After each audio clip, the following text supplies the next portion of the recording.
Thank you, and welcome back. Tonight, we're going to take a look at swivel knives. You can see in front of you, there's a whole lot of different kinds and styles, and this isn't even scratching the surface of it. The swivel knives, you can get them in a thin barrel swivel knife. This one I've got a hair blade on for what I use it for now. Or you can get a real thick-barreled swivel knife.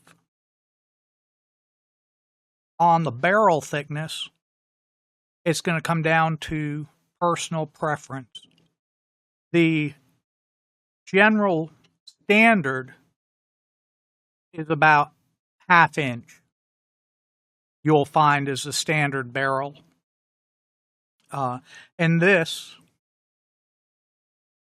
would be your standard swivel knife if you bought a kit. It works fine. You could run your whole career with this style of swivel knife and, not do anything wrong or be at a disadvantage. All these differences, it boils down to preference and what you like. We can see different thicknesses here. We can see very basic to very fancy to kind of in between with a wrap on it. We can see steel blades from very thick and fairly wide to very small and narrow. You can see the ceramic. You can see straight to angled. None of these are right. None of these are wrong. We're going to start taking a closer look at some of the swivel knives to try to figure a little bit of this out. We talked about the standard swivel knife. Nothing wrong with it. There's no bearing. But when you're cutting, you're moving a little bit. You see how you're rolling it? Do you really need something that spins forever? That's one question. What I do find helpful is the adjustability to make it longer or shorter. That is something for me that I find I have to have. You have some that have bearings.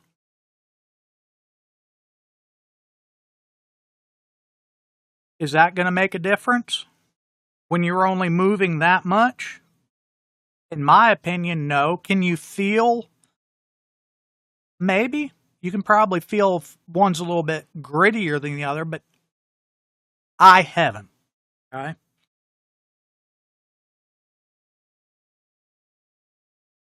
There is a difference, though, that I think is worth pointing out, is the saddle right here. You see how this one is a formed sheet metal saddle, and it's flat? So when you put it in your hand, it feels different. You see this saddle? It's radiused real smooth, so when you put it in your hand, you can feel the difference. Then we come to ones that are a little, this one I've modified a little bit to round it just a hair more. That you find it kind of in between. Not as much as the real rounded one, but not as bad as a short one, flat one. The material and the thickness, you're going to have to try different knives. This thin knife, it worked good. One of the things that I've heard, and I believe it because I feel it, a small barrel will be good for turning tighter corners, for more intricate where you have to do a lot of turning, because less movement on your fingers makes a bigger movement on the blade itself. So that can be good.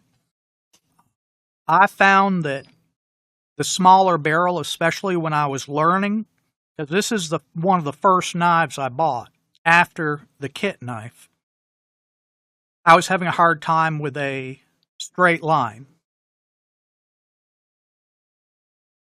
If you go to a bigger barrel, it takes more movement to equal the same amount of turn on the knife. And I do find that I like a bigger barrel, a little bit on the larger side. It feels better to me. I notice that my cuts aren't as wavy. Okay?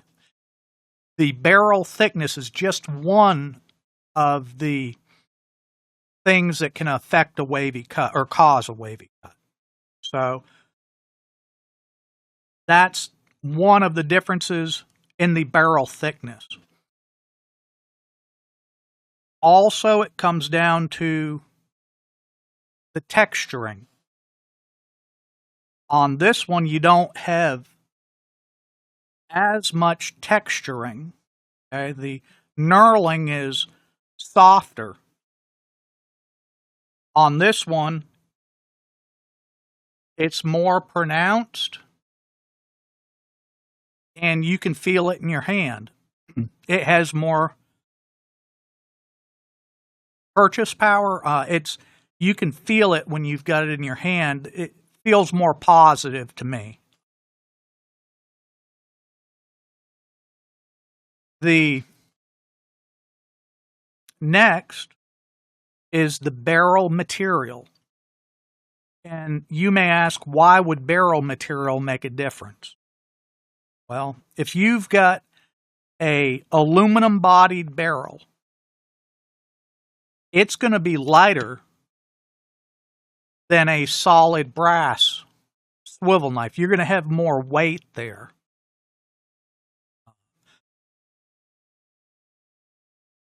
Some will say that a heavier swivel knife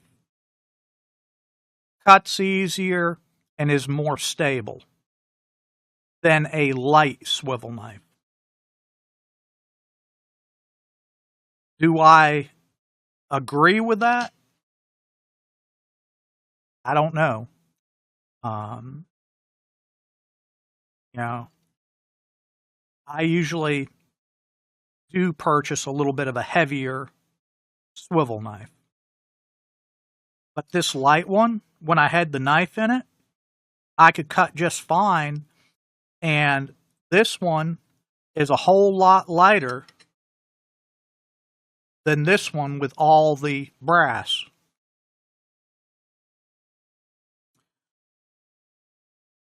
So right now we're looking at 3 different items: the saddle, the style that you like, the barrel thickness, and the barrel material for the weight. I didn't include the bearing You may want the bearing because you may feel the difference. I personally don't think it's needed. Now let's drop into where the real magic happens. It's not in the body of the knife. The blade is what's doing the cutting, and having the blade sharp and clean are very important. Do you need to have a 1/8 inch swivel blade that is very thin to make decorative cuts? No, you don't. Can you make decorative cuts with a real big knife blade? Yes, you can.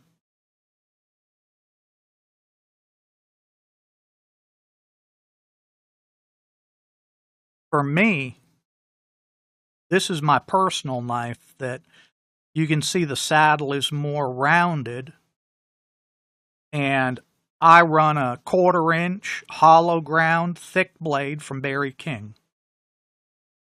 That's the blade that I like.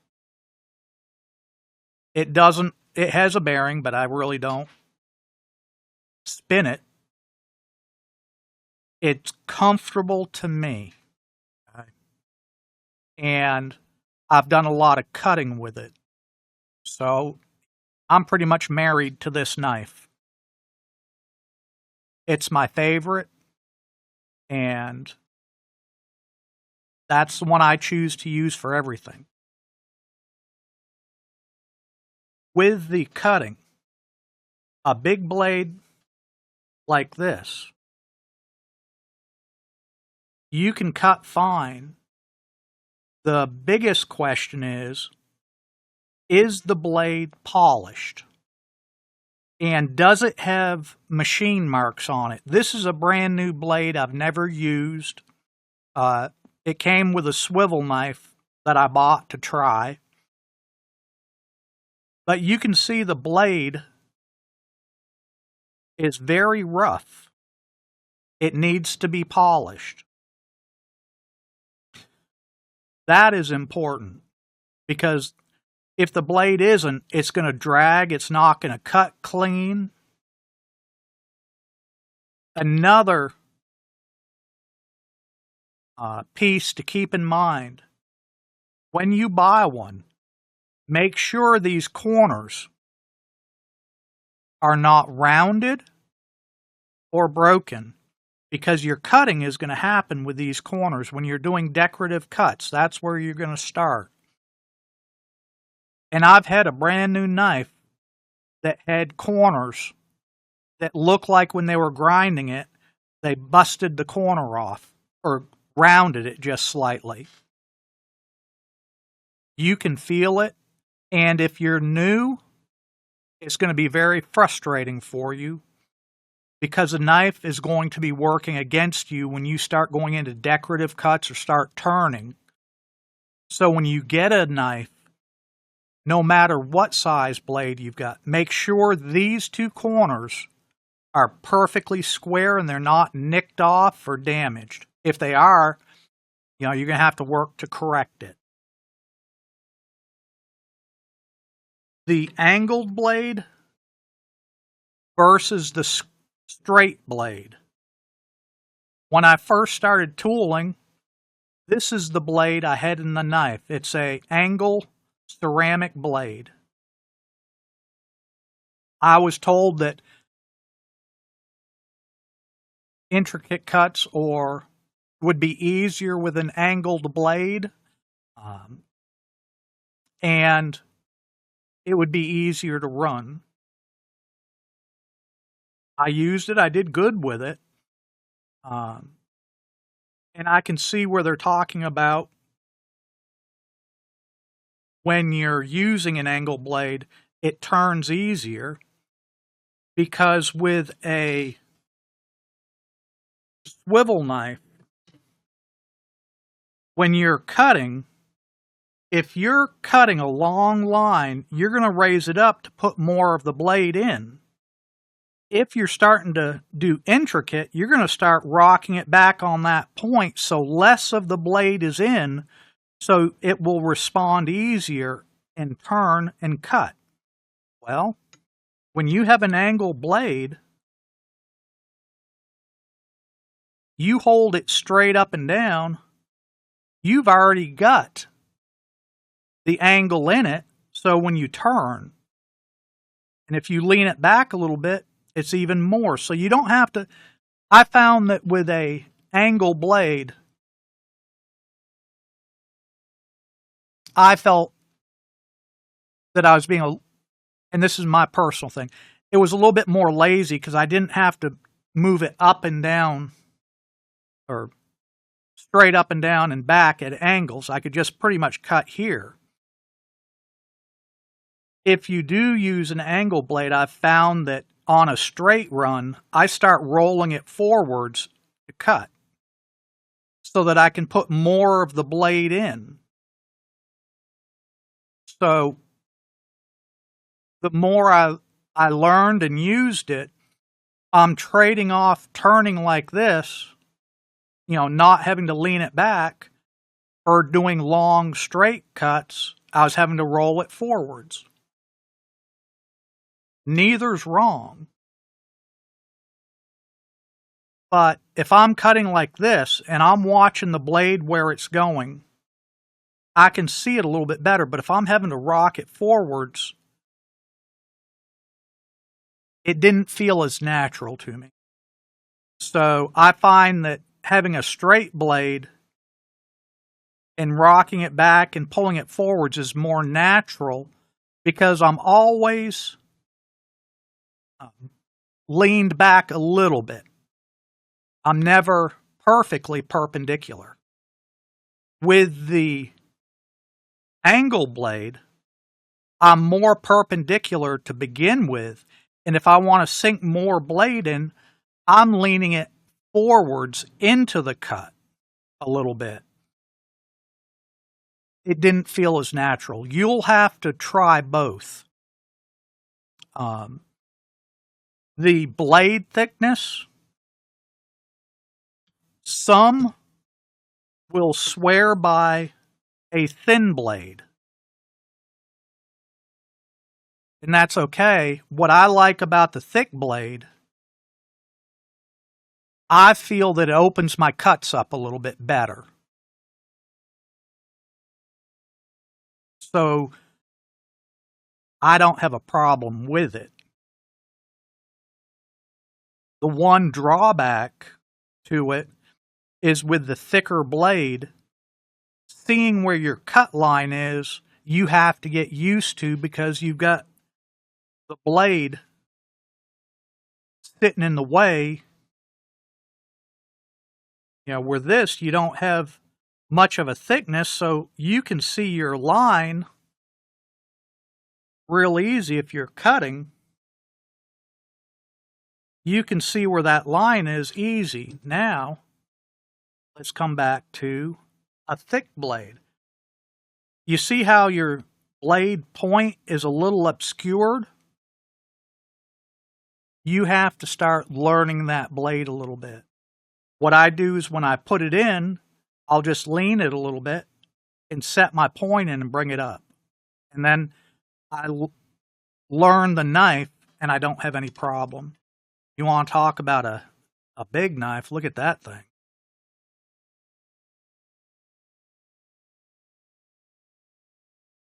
So we've covered blades. On this knife, the barrel to me felt a little bit small, so I put a wrap on it. And it felt like it gave me a little bit of a better grip on the barrel. You can do that. Cheap. It customizes the knife to you. And try it. If it might not work for you, but if you feel like you want a bigger barrel, this is cheaper than buying another knife. Now, we're going to talk about if your blade is, see how this blade is still has the grind marks in it. That's going to drag pretty bad when you're going through the leather. To fix that, what you'll want to do is take your knife, and it depends.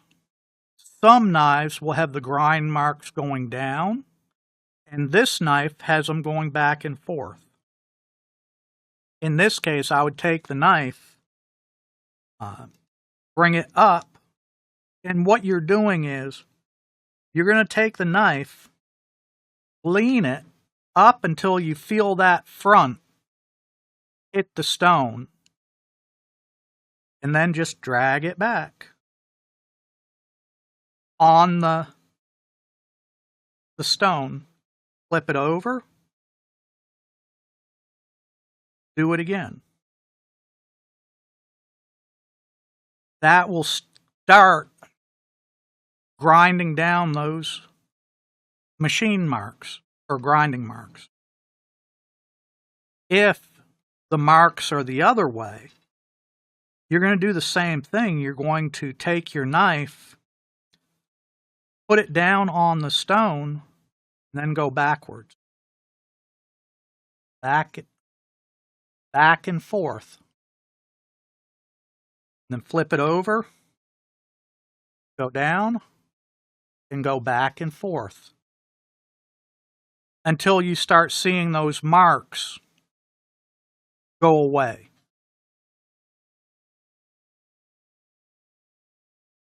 Once the marks are better, you're still going to have marks from your stone or sandpaper, however you decide to polish it up or grind it down. You're going to need to strop your knife and really bring it to a nice polished shine. So you can use polishing compound. You know, it comes like white, red, green. I've got all of them, and I just use what I can find first. There is a difference, but for what we're doing, I don't think it makes any difference. So here, we're going to do the same thing. We're going to take our blade, bring it up, and you'll feel it when that point hits, and we're going to drag it straight back, and then we're going to lift straight up. Come forwards, put it down again, and drag straight back. Come up, come straight back. Then we'll roll it over, and we're going to do the same thing again. And lift up, and then lift up. Because you want this edge to be nice and polished and straight. What happens if you come back here, you're polishing, and then you come to the end of the board or close to it, and you start lifting up like this and flick it. And then you come here, you do the same thing, and then you lightly flick it. You're rolling this edge. We want to polish that edge and keep it sharp. By flicking it, you're dulling it. Over time, that's going to really dull your knife, and it's not going to cut clean. So what it looks like when I'm doing it, I'll come in, come up, I feel it, straight back, up, come forward, straight back, and then flip it.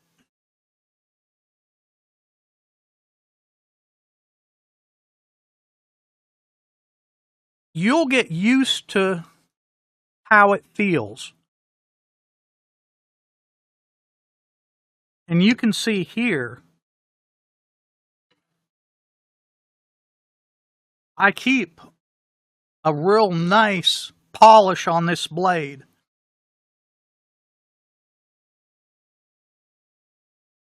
Because when it starts to drag in the leather, I know I've got to polish it. Chances are, if I keep polishing it good, it's not going to be dull. It's going to be the fats and stuff that they put in the leather. It's going to cake up on the knife blade, and it's going to kind of dull it. Not dull it, coat it. And that's what you're feeling the friction in. So by coming in and polishing it, you're cleaning the blade of those contaminants. And you can see how nice and polished that blade is. In comparison, see how dull that blade is? And it's dull, and there are grind marks going across it. You might be able to see the grind marks on the blade here. This knife was not an expensive knife, so I didn't expect more of it.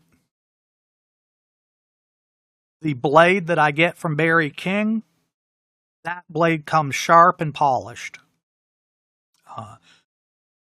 Barry King, Clay Miller,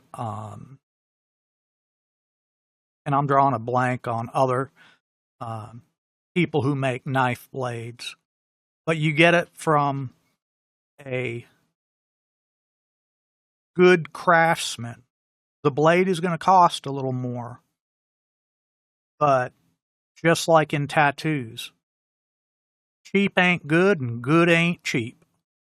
So the blade, you're going to have a long time.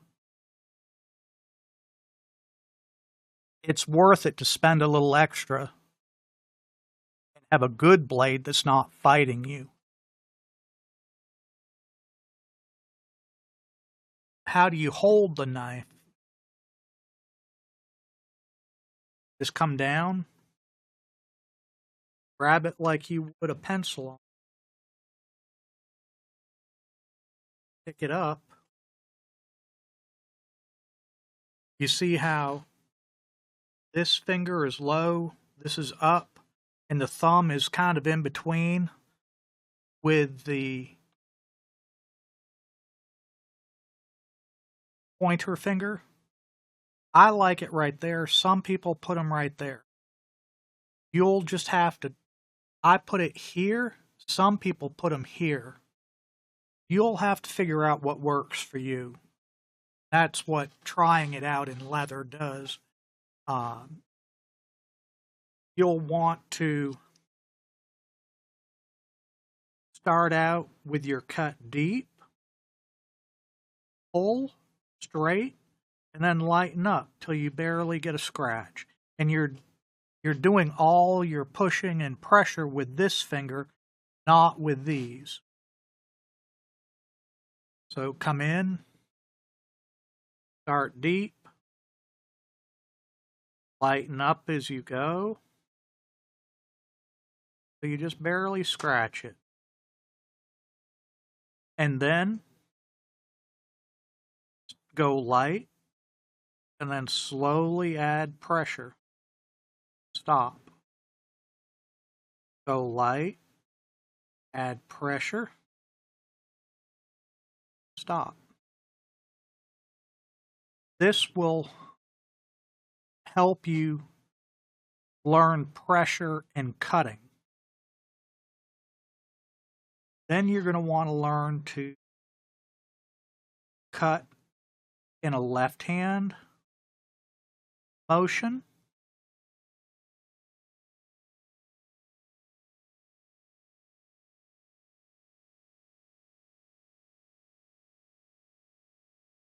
And these steps will help you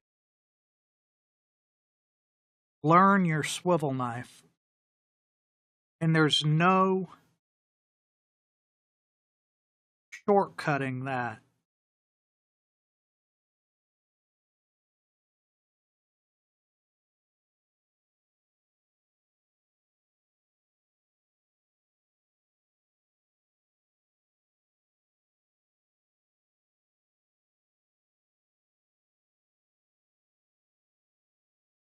And this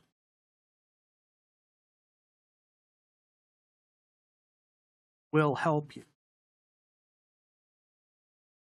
One of the things also is when you cut, you're cutting with the rear point of the blade. If you're cutting straight, you'll bring it up a little bit to get more blade in. If you want to make a corner, you're going to lean it back and make your turn. But the one thing you always want is for the yoke to be behind the rear of the blade. So if I'm here, you see how the blade is behind that point?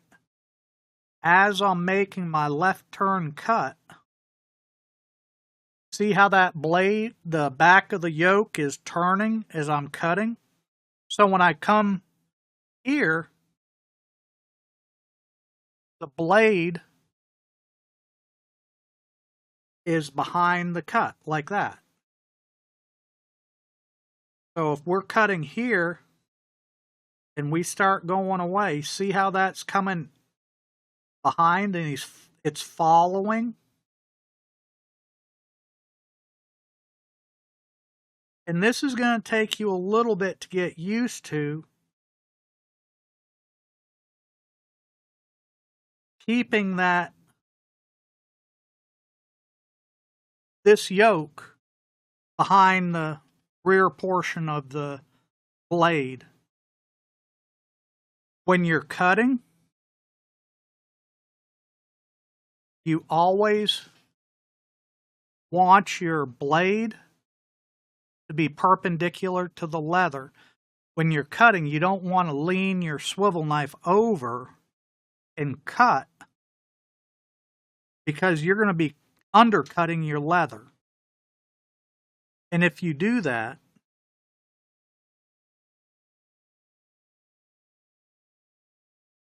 this is not going to be as clean of an edge. There are a few times where you want to do that.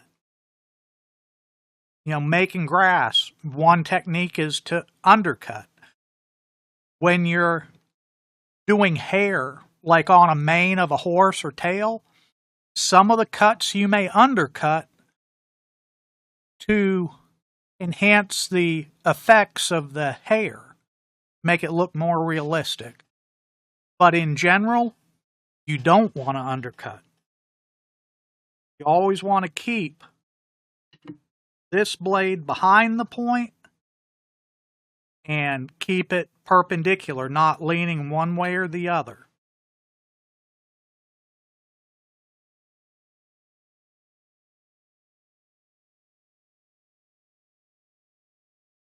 See how my hand is rocking back? It's going to take you a little bit to learn that movement. Later, you're going to want to be able to,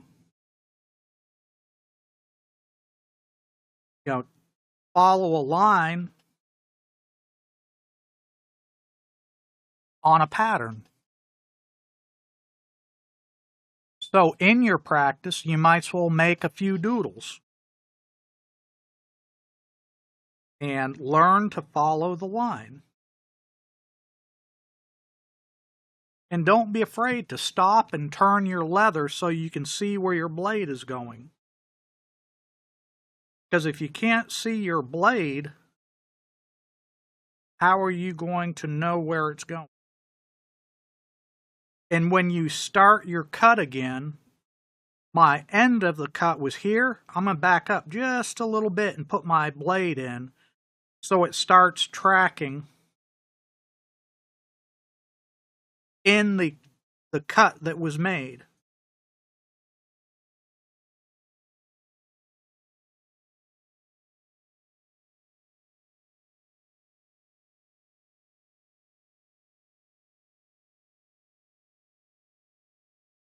And you may not be fast in the beginning, but accuracy is the important piece of this game. The speed will come. So don't try to worry about the speed first.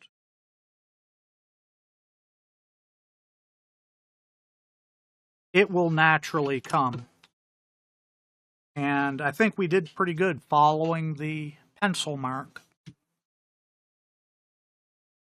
And where does it really come in handy is when you're doing like a face, something real recognizable.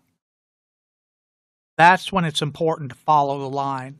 On a floral, you might be able to get away with being off the line a little bit. It's not going to be as bad. But if you're, tooling a car and everybody knows how a Camaro looks, and you come off the line and you change the shape, people are going to notice that. So that's why it's important to learn to cut on the line. I hope this has helped you with learning a little bit about knives. Have a blessed day and happy tooling.